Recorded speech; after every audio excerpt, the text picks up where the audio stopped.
Welcome back to Wiseman Company, fellas. Today we're going to talk about this build right here. This is my SPR, DMR, GPR, whatever dopey term you want to come up with for this build. I'm sure you've already labeled it by now just by looking at the thumbnail in your own mind of what exactly it is. But really it doesn't matter. It's a very accurate AR with a 1 to 10 on top. Whatever genre that falls into for you, so be it. I wanted to talk about this one because you guys have been asking questions about it. I recently rebarreled it. I shot it in a couple matches, and you guys seem to like these type of videos, so we'll keep them going. Okay, before we get into the specs, I have a question for you guys, and you're gonna leave your answer down in the comments. Just by looking at this, just by a strict judgment call of appearances, would you say this is a gamer gun? And if you think it's a gamer gun, what makes it a gamer gun? What parts, pieces, what doesn't make it a gamer gun if you don't think it's a gamer gun? So a gamer gun, for those of you that don't know, strictly used for competition, has no real application for a fighting rifle, right? So jump down in the comments, just from looks, looking at it, what would you categorize it? Gamer gun or not gamer gun? Does that term even exist? Is it real? Taking a page out of Kenny Dang's book, he put this question out on the internet, and I knew it was going to stoke some fires. But I'm genuinely curious what you guys think. So jump down in the comments, gamer gun or not, let me know. Okay, let's cover the details. Let's start with the barrel first. I think a barrel and bolt carrier group are the most important parts of an AR-15. The barrel on this one is even a little bit more important because it is an SPR barrel from Roscoe Manufacturing. It's a barrel that is built for accuracy. The gas is finely tuned for match grade ammo, at least that's kind of how it's advertised. If you look at the web page on this barrel, this is a brand new barrel for this build. I was using a Sons of Liberty in here, and that barrel was great, nothing wrong with it. I just wanted to beef up the barrel a little bit, squeeze a little bit more accuracy out of the gun. So Roscoe sent me this barrel.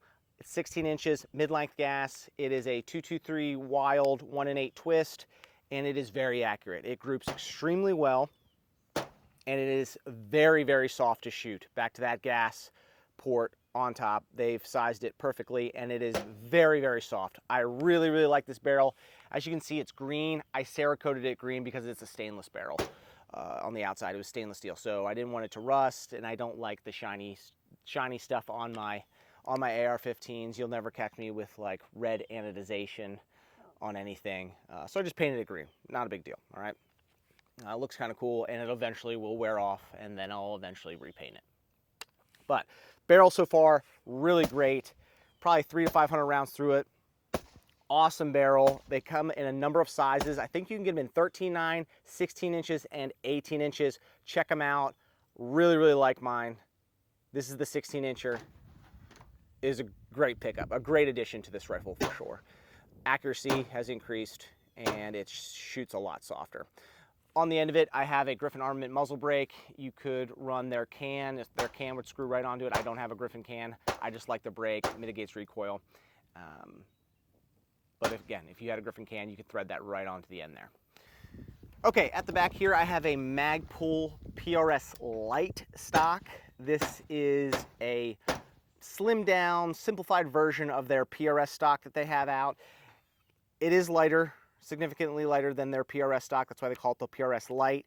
It's very strong, very durable. You have adjustability in the length of pull and in the comb here. So I can raise this up if I need to, and I can increase the length here if I need to. Right now it is set for me, and to adjust it is you use an Allen key, and you can adjust the height of either the length of pull or the comb height, like I said. So not really something you can do on the fly quickly, but once you have it set, it's not going anywhere. QD cups right here. You can run it on either side. I don't use a QD cup. I just use the slot in the back. I have a 2-point baseline sling from Lunar Concepts. These are sold on our website. Simple sling, good adjustability, great durability, even better price point. Go check those out on our website. Single or 2-point baseline slings.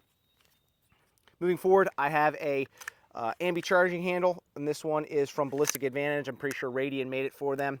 The upper receiver is a Ballistic Advantage receiver. The lower is a lower from IC13 Arms. They made it for me as kind of a gift, a present. You've seen this on the channel a number of times. It has the Wiseman Company logo on it and our Bible verse, Proverbs 27:17. Good lower. I did add some stuff to it. I added the oversized mag release here, and on the other side I put an oversized bolt release, as you can see right there. It just gives you a little bit more real estate when you're fumbling around with your gun. Safety, standard mil-spec safety. Trigger is a Geisley 2-stage. I like the two-stage triggers. Has been working out really, really good. Underneath, around the magwell, I have a Gooning Gear 3D printed magwell. It's just going to give you a little bit more real estate when you're trying to get that magazine in the gun under pressure. Goes on easily, uses a set screw in the back. A number of companies make these. I highly recommend adding them to any basic lower. Again, it's just going to make reloading a little easier. They're cheap, they're inexpensive, easy to install. They don't take up much room. It just enhances the lower a little bit. Now, if your lowers already has a flared magwell built into it, it's designed that way, then obviously you don't need this. Bolt carrier group is a Sons of Liberty Gunworks bolt carrier group. It's been a good bolt carrier group thus far.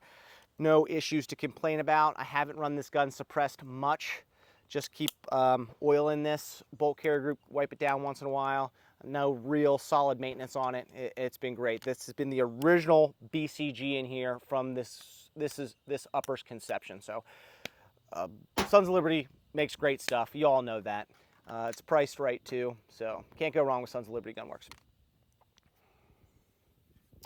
The rail is from Centurion Arms. It is a 13-inch rail, I believe, and I have a hot pocket on the outside. These are from Lunar Concepts, sold on our website. Hot pockets are really great because they mitigate heat. They manage the cables and cords from all your electronics on the front of the gun. You're shooting a lot of rounds in a gas gun match or training, you know these thinner rails, smaller rails heat up quickly, and I don't like wearing gloves, so the hot pocket, again, mitigates that heat, gives my hand a place to rest without getting too hot.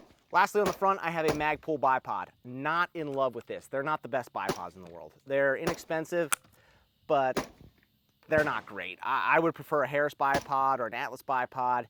I've been using it just fine. It's just a little wobbly. It just feels like a plastic bipod, and I would just like something a little bit more robust and solid. The little tab here is from Lunar Concepts. It's a prototype. Just allows me to get that bipod out quickly. Again, there's nothing really wrong with it. You can change the feed out if you want to. It just feels a little polymer-y, and that's not a word, I know. And I know that's what Magpul does, polymer, but I'm underwhelmed by this bipod. That's what I'm trying to say. Last but not least, optics system on top. Optics system. In the gun industry, we always try to make things sound way cooler than they actually are. Scope is a EOTech Voodoo 1-10. Have a full review on this piece of glass. Probably my favorite LPVO right now for the money. For the money. This optic has been great. I typically run it in the magnification range from 2 to 8. I'm never really using it on 1. I'm never really using it on 10. That's kind of the range I float in there. If I need to, though, I can go lower and I can go higher. But 2 to 10 is, or 2 to 8 is where I kind of float the magnification. The dial on top is for mils, as the reticle is inside, and I can adjust by pulling up on the knob and twisting. Nothing fancy there. It does not have a zero stop, which hasn't been a problem in the past, but the turret will lock when I push it back down into place. Illumination in here is decently bright. It's not exactly daytime bright. I wish it was a little brighter, but the illumination inside is decent, and the buttons are here on the side. Simply, top button is for power, left and right one is for adjusting the brightness up or down, and I usually just leave it on max brightness the entire time.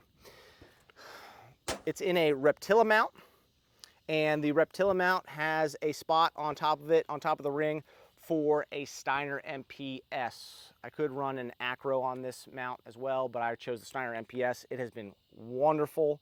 Steiner MPSs are a great enclosed emitter. Dot, Not a lot to complain about with this. I don't use it a ton, but I do use it from time to time on closer targets. Have used it a little bit in a match. It's been great.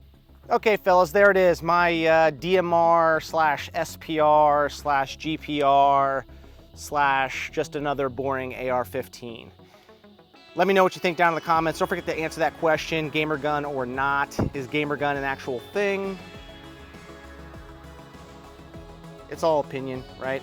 It's all speculation, but I want to get your guys' opinion. I like talking with you guys down in the comments. That's a ton of fun. Leave me a comment down below. Go to wisemancompany.com. That's the best way to support us. You can get a lot of great gear over there, like this sling, like the Hot Pocket, the Bubba Tab, and a lot of other great stuff over there. It's the best way to support us. If you like supporting us, buy something from wisemancompany.com, even if it's just a hat or a t-shirt. We really do appreciate that support, and all these gun channels need as much support as possible. You guys make it happen. Thank you. My name's Ben. We'll see you on the next video.